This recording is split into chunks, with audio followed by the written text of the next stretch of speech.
हाँ, तो यही तो किसान ने सीखा है। जो आज से हमने 4.5 साल पहले गलती की, वो हम गलती अब नहीं करेंगे। और एक एक किसान का संकल्प है पूरे राष्ट्र के किसानों का कि वो गलती अब नहीं करेंगे। हमने ये सोचा था कि जो आ रहे हैं ये सबसे बड़े वाले हिंदू आएंगे और देश को हिंदू राष्ट्र बनाने की कगार पे ले जाएंगे और देश को मजबूत करेंगे और देश का जो विकास की पहिया है ना, राष्ट्र को जो है ना निर्माण करेंगे और विश्व में हमारा जो देश है वो विश्व गुरु बन जाएगा। लेकिन ये तो आए तो हिंदुस्तान और पाकिस्तान लेके आए, लेकिन यहाँ पता लगा हिंदू और मुसलमान लड़ा रहे हैं, बेटियों की आबरू लूट रहे हैं और रोजगार के नाम पे इन्होंने रोजगार खत्म कर दिए और आपस में लड़ा। इन्होंने अब कुछ नहीं दिया, अगर दिया तो सिर्फ बेटियों के चीर हरण दिए।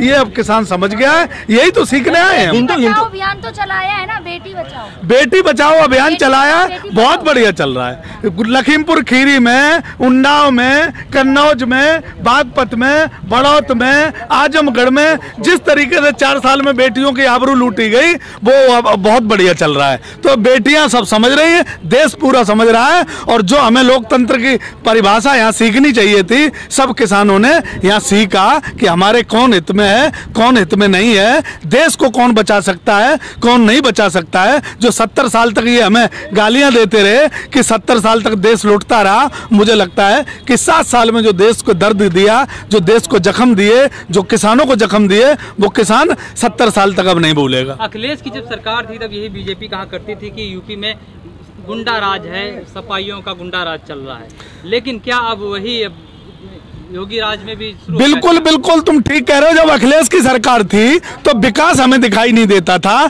गुंडा राज दिखाई देता था, क्योंकि मीडिया जो अखिलेश की फोटो लगा के और प्रचार करती थी कि आज देख लो उस बेटी के साथ ऐसा हो गया, आज उसने उसको टक्कर मार दी, आज उसने उसको अपहरण कर लिया है। लेकिन आज मीडिया की हिम्मत नहीं है, मीडिया की ताकत नहीं है और मैं कहता हूं कि मीडिया की औकात नहीं है जो बाबा योगी आदित्यनाथ जी की फोटो लगा के और जो लखीमपुर खीरी में हुआ, जो कन्नौज में हुआ, जो आजमगढ़ में हुआ, जो बागपत में हुआ, जो बड़ौत में हुआ, बेटियों को सुरक्षा के नाम पे अब बाबा योगी आदित्यनाथ की फोटो लगा सकें, ये हिम्मत मीडिया में नहीं है। लेकिन वो लोकतंत्र था अखिलेश यादव जी के जमाने में, उसमें सबको फोटो लगाने का अधिकार था, मीडिया को और हर आदमी को अपना कहने का अधिकार था। आज वो अधिकार छीन लिया गया। जो हमारी दलित बहनें जो आज पर्चा भरने गई, उनके चीर हरण किए गए, उनके पर्चे फाड़ दिए गए, उनके अपहरण कर लिए गए, अभी तक वो अपने घरों तक नहीं पहुंचे। यही योगी सरकार में जो दंगाई हुआ करते थे, जो गुंडे हुआ करते,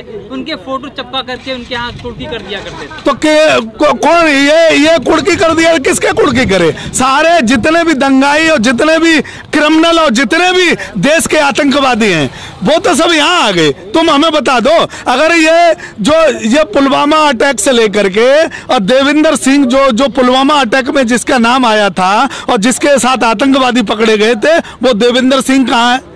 मुझे बताओ। ध्रुव सक्सेना कहाँ है? वो इनका रिश्तेदार है। तो ये जो देश के साथ साजिश करते रहते हैं वो भारतीय जनता पार्टी के उनसे कहीं ना कहीं कनेक्शन रहते हैं। भारतीय जनता पार्टी देश से मतलब नहीं रखती, देश के लोगों से मतलब नहीं रखती, हिंदुओं से मतलब नहीं रखती, सिर्फ रखती है तो सत्ता की भूखी है, सत्ता से मतलब रखती है। भारतीय जनता पार्टी नारा देती है सबका साथ, सबका विकास और सबका विश्वास का, और सबका साथ कर भी रही है भारतीय जनता पार्टी। ये कह रही है भारतीय जनता पार्टी ने ये नारा दूसरी पार्टियों से चुरा के और सत्ता में आई है। भारतीय जनता पार्टी का ये अपना नारा नहीं है। भारतीय जनता पार्टी का जो नारा था वो नारा ये है कि यहाँ पूंजीवादी लागू करो, अडानी अंबानी को सक्रिय करो, देश का मालिक अडानी अंबानी को बनाओ और यहाँ जो है मनुवादी सिस्टम, जो आरएसएस का सिस्टम है वो इस देश में लागू हो। सत्ता में आने के लिए सबका साथ सबका विकास उन्होंने कहा था, सत्ता में आ गए और सत्ता के बाद तुम मुझे बता दो कि एक भी इन्होंने कोई काम किया हो सबका साथ सबका विकास वाला? कोई काम नहीं किया। आरएसएस के इशारे पे इन्होंने काम किए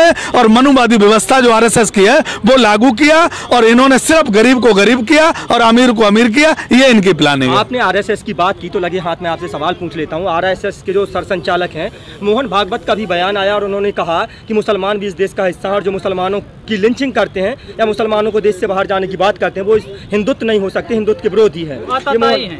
तो मोहन भागवत जी ने अब क्यों बोला जब भारतीय जनता पार्टी अब ये समझ रही है कि उत्तर प्रदेश में चुनाव आ गया है, इतनी लिंचिंगें हुई, इतने देश में जगह जगह मुसलमान मारे गए, और बिहार में तो मैंने यहाँ तक कि देखा कि जब एक महिला को नंगे करके कई किलोमीटर तक दौड़ाया और मारा गया और बेटियों की आबरू लूटी गई, लिंचिंग की गई, मोहन भागवत जी तब क्यों नहीं बोले? मोहन भागवत जी का पूरा सिस्टम जो है, अब उन्होंने जो बोला है वो चुनाव से प्रभावित होकर बोला। चुनाव के लिए भारतीय जनता पार्टी को लाभ पहुंचे, उन्हें मुसलमानों से नफरत है, देश के दलितों से नफरत है, देश को जो बहुसंख्यक एक बहुत बड़ा तबका है उससे नफरत है, जो हमारी ओबीसी एससी एसटी है सबसे सिर्फ उनको आरएसएस के जो 2 करोड़ लोग हैं पूरे देश में उनसे प्यार है, सबको वो मजदूर और मजबूर बनाना चाहते हैं, उनका देश से कोई प्यार नहीं। ये सब चुनावी भाषण है, इनको मैं बिल्कुल नहीं मानता, ये चुनाव के स्टैंड लिए हैं। तो आपको लगता है कि मोहन भागवत जो है 2022